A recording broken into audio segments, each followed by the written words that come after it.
Autant on avait un moral en berne le 17 mai dernier quand on a vu les mises en examen des responsables de la catastrophe de l'amiante annulées, autant aujourd'hui on reprend espoir parce que un procès pénal de l'amiante maintenant se profile. Ce qu'on souhaitait, c'est qu'on reconnaisse qu'il s'agissait d'une catastrophe sanitaire et que les pouvoirs publics n'avaient pas su protéger les populations en fonction des connaissances qu'elles avaient. Aujourd'hui, la Cour de cassation, elle valide ce raisonnement et elle dit maintenant il faut qu'un procès ait lieu.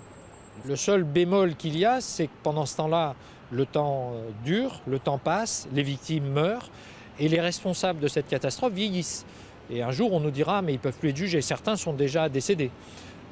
Et à chaque fois, on perd du temps. Donc nous, on commence à s'interroger sérieusement sur le rôle de la Chambre de l'instruction de la Cour d'appel de Paris. Est-ce qu'elle va continuer comme ça à faire perdre du temps à la justice? Ce que la Cour de cassation a reproché à la Chambre de l'instruction, c'est en quelque sorte d'avoir mal rédigé sa copie, d'avoir insuffisamment motivé sa décision.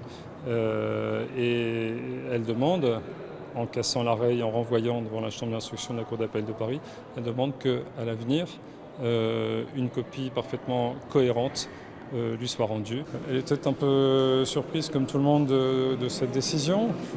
Sur le fond, elle reste sereine parce qu'elle elle connaît son engagement, elle sait ce qu'elle a fait pour les salariés, elle sait ce qu'elle a fait pour les victimes et c'est le combat de toute une vie qui sera, au bout du compte, reconnu.